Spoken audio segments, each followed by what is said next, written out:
Friends, welcome to my channel. तो आज के वीडियो में हम लोग देखने वाले हैं बायो का ये चैप्टर है सेल यानी कोशिका।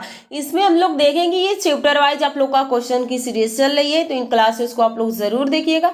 ये आप लोग के सारे प्रीवियस ईयर्स क्वेश्चन किसी न किसी एग्जाम में पूछे गए हैं। तो चलिए देखिए, इसमें पहला क्वेश्चन है कि नाभिक के अलावा, यहाँ पे पूछा गया है कि नाभिक यानी केंद्रक यानी न्यूक्लियस के अलावा कोशिका के किस कोशिकांग में डीएनए होता है। तो सेंट्रोसोम, यहाँ पे सेंट्रोसोम दिया है, गोल्जी बॉडी, लाइसोसोम, माइटोकांड्रिया। तो ध्यान दीजिएगा, एक तो माइटोकांड्रिया में हो जाता है, फिर प्लास्टिड में भी खुद का डीएनए होता है।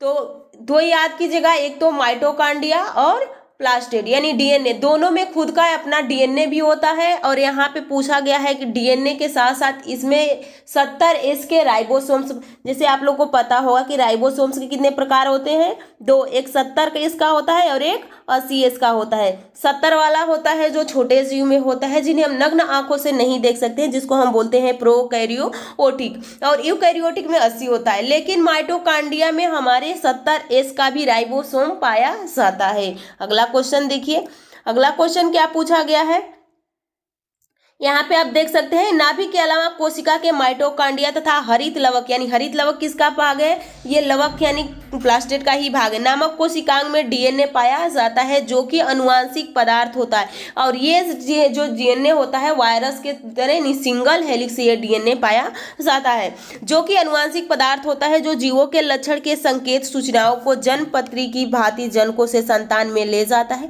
डीएनए की खोज फ्रेडरिक मिशर ने की थी तथा डीएनए का double helix model James Watson और क्रिक ने दिया। अगला क्वेश्चन पूछा गया कि सौर ऊर्जा एटीपी में बदल जाती है, तो ये कौन सा, यहाँ कहाँ पे बदलती है, माइटोकांड्रिया में, क्लोरोप्लास्ट में, राइबोसोम में, पैराक्सीसोम में। तो सौर ऊर्जा द्वारा एटीपी पूछा है, तो सौर द्वारा एटीपी किस में होगा, क्लोरोप्लास्ट में। अगला क्वेश्चन देखिए, अगला क्वेश्चन क्या पूछा गया है, निम्नलिखित में से कौन सा कथन सही है, यानी इसमें से आप लोग को ट्रू चॉइस करना है कि कौन सा सही है। तो प्रयास लघुत्तम स्वजीवी कोशिकाएं हैं, माइकोप्लाज्मा की कोशिका भित्ति एमिनो शर्करा की बनी होती है। जो माइकोप्लाज्मा होता है इसको पीपीएलओ भी कहते हैं, इसका सेल वाल होता नहीं है, यानी इसमें पूछा जाए कि क्या सेल वाल होता है, तो इसमें सेल वाल होता ही नहीं है। विषाणु सम एकल तंतु और आरएनए अणु से बने होते हैं। रिएक्टेशिया में कोशिका भित्ति नहीं होती है, तो इसमें कोशिका भित्ति होती है, यहाँ पे सही हो जाएगा ऑप्शन सी, विषाणु सम एकल तंतु और आरएनए अणु से बने होते हैं, यानी इसमें डीएनए भी होता, सिंगल होता है, या तो डीएनए होता है या तो आरएनए। अगर पूछा जाए कि जो विषाणु है इनका आनुवंशिक पदार्थ क्या होता है, तो या तो डीएनए होगा या तो आरएनए होगा, दोनों साथ नहीं रह सकता है। अगला देखिए, साधारण मानव में गुणसूत्रों की संख्या कितनी होती है, तो 46 होती है, ये तो सबको पता होगा। अगला क्वेश्चन देखिए, अगला क्वेश्चन क्या कहा गया है, मानव शरीर की कोशिकाओं में पाए जाने वाले गुणसूत्र जोड़े की संख्या कितनी होती है, तो 23 जोड़ी होती है। जीवों में अत्यधिक विविधता का कारण क्या है, तो उत्परिवर्तन, याद हो जाता है, अनुकूलन, सहभागिता, बहुगुणसूत्र यानी उत्परिवर्तन। तो यहाँ पे ह्यूगो डी ब्रिज नामक ने ही उत्परिवर्तन सिद्धांत दिया, और यहाँ पे सही भी होगा आप लोग का उत्परिवर्तन। अगला क्वेश्चन देखिए, अगला क्वेश्चन पूछा गया है कि निम्न में से किसमें लिंग गुणसूत्र नहीं होता है, तो जो छिपकली होती है इसमें लिंग गुणसूत्र नहीं होता है। और देखिए, पक्षियों में मेल और फीमेल, तो जो मानव में होता है संतान का डिसाइड मेल करता है, लेकिन पक्षियों में फीमेल करती है, क्योंकि फीमेल में ZW पाया जाता है और मेल में ZZ पाया जाता है। अगला देखिए, पादप कोशिका जंतु कोशिका से किस प्रकार भिन्न होती है, तो पादप कोशिका में क्या होता है, को सेल वाल होता है, पर जो एनिमल होते हैं इसमें सेल नहीं होता है, ये भी सेलुलोज का बना होता है। तो यहाँ पे पूछा जाए कि किस चीज़ का बना होता है, तो सेलुलोज का बना होता है, जो हम लोग नहीं पचा सकते हैं। अगला क्वेश्चन देखिए, अगला क्वेश्चन क्या पूछा गया है, इसमें कहा गया है कि जंतु कोशिका में निम्न में से क्या अनुपस्थित होता है, तो इसमें से बताइए कि जंतु कोशिका में क्या अनुपस्थित होगा। अभी आगे देखिए हम लोग, सेलुलोज और कोशिका भित्ति नहीं होती है, केंद्रक और माइटोकांड्रिया होता है। अगला क्वेश्चन देखिए, अगला क्वेश्चन क्या पूछा गया है, जैव कोशिका का कौन सा भाग पावर हाउस कहलाता है, तो माइटोकांड्रिया सही हो जाएगा। अगला क्वेश्चन देखिए, निम्न में से किस कोशिकांग को कोशिका का पावर हाउस कहते हैं, तो माइटोकांड्रिया सूत्रकणिका को। कोशिका का शक्ति किससे प्राप्त होता है, यानी कौन सा स्रोत है, तो यहाँ पे सही हो जाएगा माइटोकांड्रिया। अगला क्वेश्चन देखिए, प्लाज्मा झिल्ली बनी होती है, तो प्लाज्मा झिल्ली किसकी बनी होती है, लिपिड्स और किसकी बनी होती है, प्रोटीन की बनी होती है, तो यहाँ पे सही हो जाएगा प्रोटीन और लिपिड्स। यानी यहाँ पे देख सकते हैं प्रोटीन या फास्फोलिपिड्स भी हो सकता है।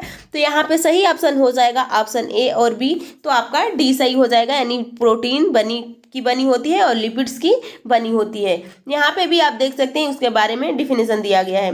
प्रोटीन संश्लेषण में निम्न कोशिकांग में से किन भूमिका सबसे अधिक महत्वपूर्ण है, कि यानी इसमें से किसकी भूमिका सबसे महत्वपूर्ण है? तो लाइसोसोम और सेंट्रोसोम, अंतःद्रव्य जालिका।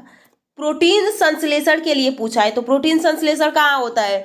यहाँ पे देखिए, जो आप लोग का यहाँ पे एंडोप्लाज्मिक रेटिकुलम होता है, दो प्रकार का होता है, एक तो स्मूथ होता है और एक रफ होता है। तो रफ पे यहाँ पे प्रोटीन के छोटे छोटे कण पाए जाते हैं, जो इस कण से क्या बनता है? प्रोटीन का निर्माण होता है। तो अंतःप्रद्रव्य जालिका और राइबोसोम, गॉल्जी का उपकरण माइटोकांड्रिया। तो यहाँ पे सही ऑप्शन आप लोग का हो जाता है अंतःप्रद्रव्य जालिका और अंतःप्रद्रव्य जालिका और राइबोसोम। अगला क्वेश्चन देखिए, मानव शरीर के किस अंग में लसिका कोशिकाएं बनती हैं? तो लसिका कोशिकाएं कहाँ बनती हैं? प्लीहा में यानी तिल्ली में बनती हैं। अगला देखिए, आगे देखिए इसमें क्या पूछा गया है क्वेश्चन में, स्तंभ कोशिका अनुसंधान के क्षेत्र में नवीनतम विकास के संदर्भ में निम्नलिखित कथनों पर विचार कीजिए।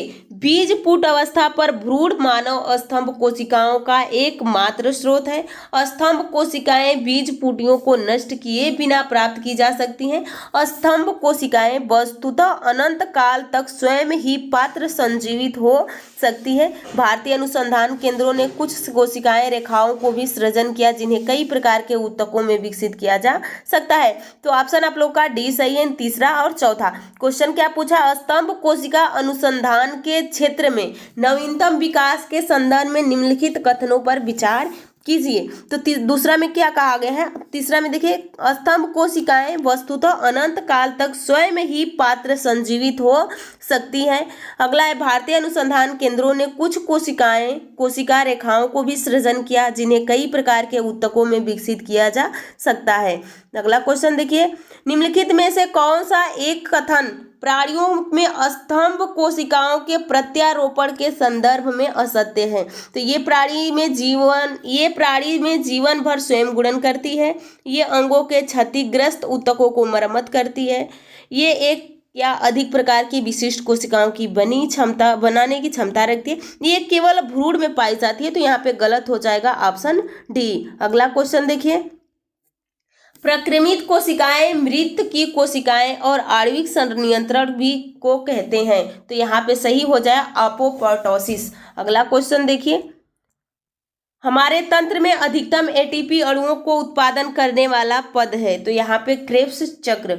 अगला देखिए, यहाँ पे ये चैप्टर आप लोग का कंप्लीट हो जाता है। अगला है अनुवांशिक। तो इससे भी जितने क्वेश्चन बने हैं उन क्वेश्चनों